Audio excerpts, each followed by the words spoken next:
Assalamu alaikum grade 3. Today we are going to study equivalent fractions. Okay, so for equivalent fractions, as we did in our class, we are going to use a fraction wall. Why?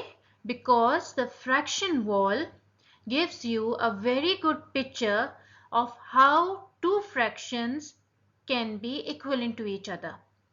Now let's look at equivalent fractions and the fraction wall in a little more detail. Now this is a fraction wall. If I ask you that how many fourths or 1/4 are there in 1/2, how are you going to calculate it using a fraction wall? Okay, so we see over here that this part, the one which I am highlighting, forms 1/2, right? Now let's just trace it down to where 1/4 are. This is where we have 1/4, right? Now to calculate the number of 1/4 in 1/2, we are going to count the number of 1/4 on the left hand side because this is equal to 1/2. So how many 1/4 are there in 1/2? That's right. We have 2 1/4. Now let's look at it another way. This was the 1/2 and we saw that there are 2 1/4 in that 1/2, right? Okay. Now let's look at another example. If I ask you how many 1/10 are there in 1/2, how are you going to tell me the answer? First of all, you are going to highlight the 1/2 portion in the fraction wall, and then you are going to trace down to the point where you can see the 1/10. Right down to this point. Now, as we did previously, we are going to see how many 1/10 there are in 1/2, and to do that, we are going to count the number of 1/10 on the left hand side, right? Because we are looking at this 1/2. So how many 1/10 do we have here?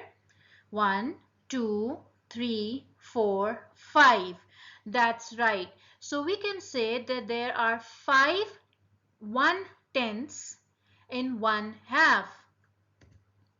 This was our 1/2. And we saw that there are 5 1/10 in that half, right? So this is how we create equivalent fractions. Now we are going to move on to a different kind of calculation using equivalent fractions. Okay, so now even though I am going to provide you with a fraction wall to complete your task for this assignment, but you must keep in mind that a fraction wall is not always available to help you out. So we must figure out another way to calculate equivalent fractions. Okay, now we are going to first calculate and figure out the original fraction for this fraction bar which is shown over here. So we know that in the numerator we always write the number of parts which are shaded. So these two parts were shaded and this forms our numerator or the shaded part for this whole bar. Now, how are we going to fill this bar? That's right. We are going to calculate the total number of parts which this whole bar was divided into. Let's figure it out. Let's figure out the total number of parts. 1, 2, 3, 4, 5, 6, 7, 8, 9 and 10, right? So which means we are going to have 10 over here.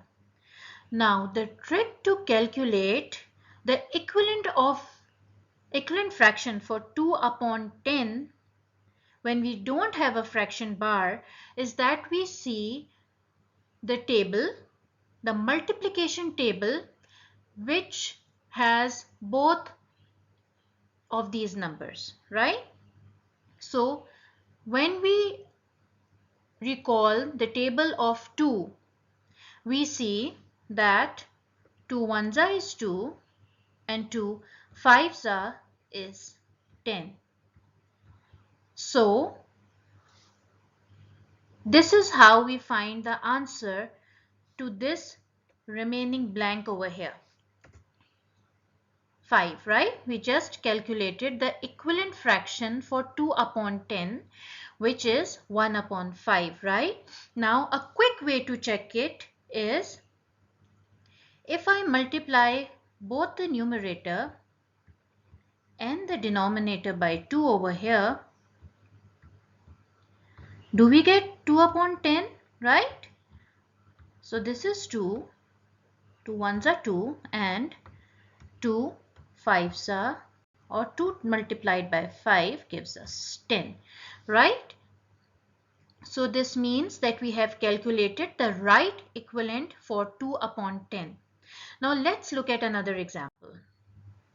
Okay, now in the same way, first of all, we are going to calculate the total number of parts this bar has been divided into. So that is 1, 2, 3, 4, 5, 6, 7, 8, 9 and 10, right?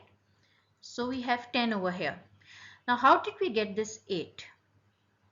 That's right. The total number of shaded parts in this bar was 8. So we wrote 8 over here, which was already there, right? Now let us calculate an equivalent fraction for this. We already have a hint that the hint is that when we calculate the equivalent fraction, we should get 4 or we should get 4 in the numerator. So let us say the 2 times table. 2 ones are 2, 2 multiplied by 1 gives us 2. 2 multiplied by 2 is 4. 2 multiplied by 3 is 6. And 2 multiplied by 4 is 8. So 2 multiplied by 4 gives us 8 and we write 4 over here. Right? So we know we are on the right track when we see that the numerator which we have calculated matches the numerator they have already given to us in the question. Right? Okay, now 2 multiplied by 4 is 8 and 2 multiplied by 5 gives us 10. So it is the 2 times table which has both 8 and 10 in it, right?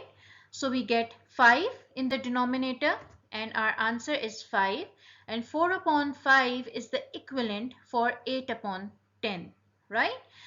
How can we check it? We just multiply it by 2 because we know that 8 and 10 can be found in the table of 2. So let's multiply the numerator and denominator by 2 just to check if our answer is correct. 4 multiplied by 2 gives us 8, right?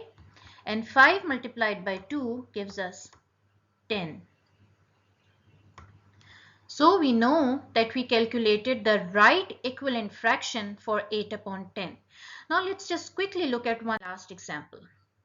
Now this fraction bar has been divided into 15 parts. So we write 15 over here. Now when we see a 1 over here, this is a hint for us, right? This means whenever we have a 1 over here, it means that we are going to check the table, the multiplication table of the number which is given to us over here. Which number is this? Right, it's 5. So we are going to say the table of 5 till we get to 15 in order to figure out this answer. So we know that 5 ones are is 5. We have 1 over here. 5 ones are 5. 5 multiplied by 2 is 10 and 5 multiplied by 3 is 15. So let's cross off this 15, write 3 over here, and we have our answer to our last example of equivalent fractions using fraction bars, right? Now I want you to complete the first question of your assignment using the same method which I have shown you here. After this, I want you to click on the second video to see how to complete the second task.